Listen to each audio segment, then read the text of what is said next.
Good morning, everyone. Today we begin with Chapter 7, The Environmental Approach, from the Political Science textbook, MPS 002 International Relations Theory and Problems.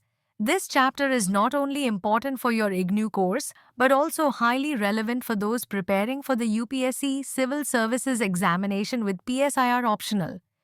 Earlier, international relations IR mainly focused on relations between states, the role of governments and armed forces, and issues of war and peace.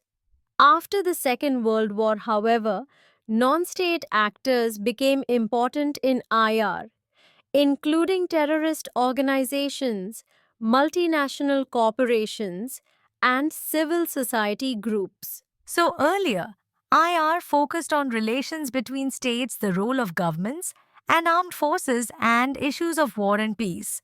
After the Second World War, non state actors became important in IR. Civil society drew attention to development and the environment. The Brundtland Commission, 1987, defined sustainable development as development that meets the needs of the present without compromising the ability of future generations to meet theirs. So, what is sustainable development? Development that meets the needs of the present without compromising the ability of future generations to meet theirs. The global village, however, remains unequal. The global north is wealthy and overconsumes resources, while the global south is poor and continues to surrender natural resources to the north. The three pillars of sustainable development are the carrying capacity of natural resources such as land, water, air, and forests, equity and justice within and between governments, and the preservation of resources for future generations. The three pillars of sustainable development are the carrying capacity of natural resources such as land, water, air, and forests, equity and justice within and between governments, and the preservation of resources for future generations.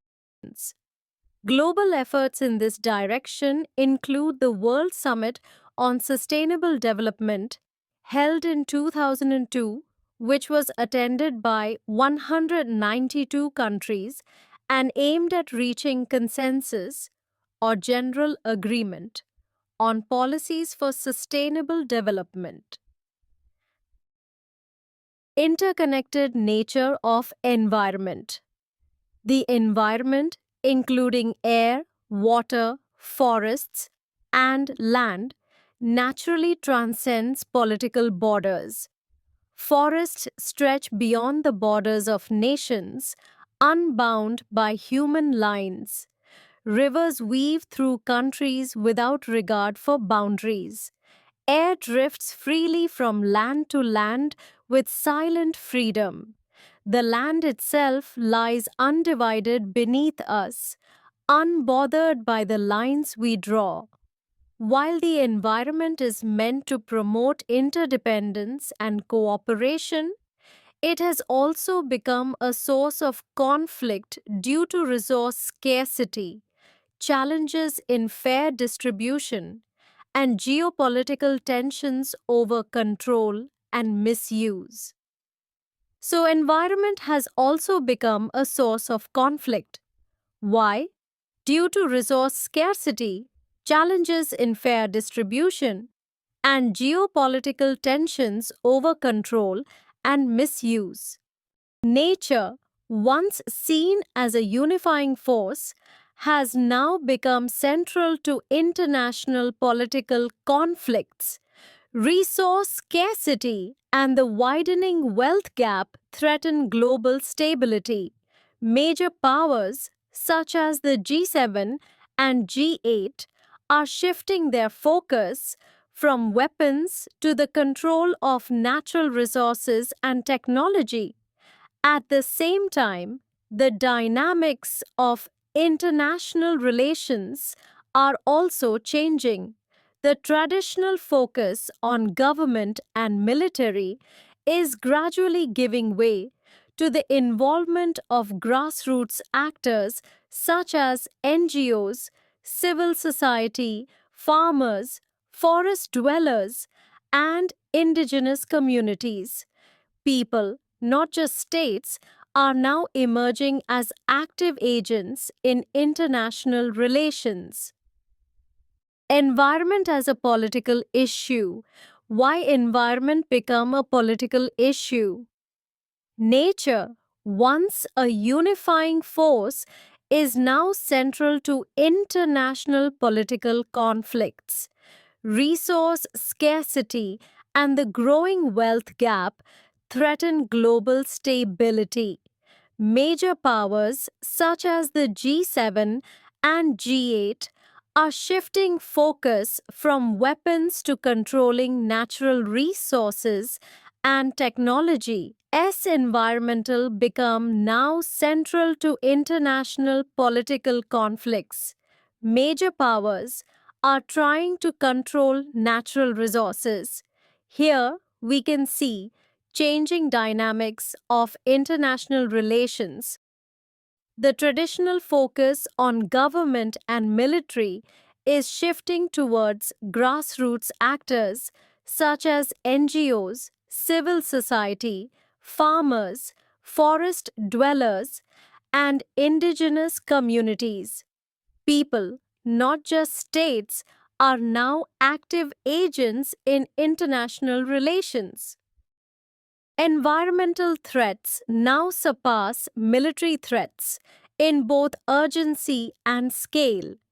Global issues such as warming, the greenhouse effect, and El Nino have far reaching consequences that touch every part of the world. These challenges affect all humanity, regardless of geography, gender, or class. In response, important initiatives like the Brundtland Commission and Helmut Schmidt's 1990 report redefined the very meaning of global security. Their focus on poverty, environmental degradation, injustice, and inequity set the stage for placing the environment at the center of global politics. So, the Brundtland Commission and Helmut Schmidt's 1990 report redefined global security by focusing on poverty, environmental degradation, injustice, and inequity. These set the stage for viewing the environment as a central issue in global politics. Global civil movements and summits have played a crucial role in shaping environmental politics, with milestones such as the Rio Summit in 1992, Seattle in 1999, Genoa in 2001, and more recently, New Delhi. Civil society has emerged as a powerful force in opposing unsustainable policies, and environmental issues have now moved to the center of political debate rather than remaining side concerns.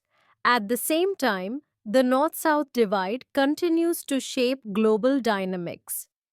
The North, or developed nations, control science, technology, and global markets, while the South, or developing nations, holds much of the world's biodiversity and natural resources. Global environmental politics thus reveal a deep resource and power imbalance between the North and the South. So, developed nations control science, technology, and markets, while developing nations hold biodiversity and resources, revealing a global power imbalance. So, traditional development was largely focused on military power, money, and exploitation. However, an emerging vision now defines wealth in terms of regeneration, community development, and ecological restoration. How wealth is refined in terms of regeneration, community development, and ecological restoration. As Brian Milani explains, this marks a shift from destructive growth to a more qualitative and regenerative model of development. From destructive growth to a more qualitative and regenerative model of development. In this context, true development is seen as a combination of sustainability and community empowerment, an idea highlighted by Herman Daly.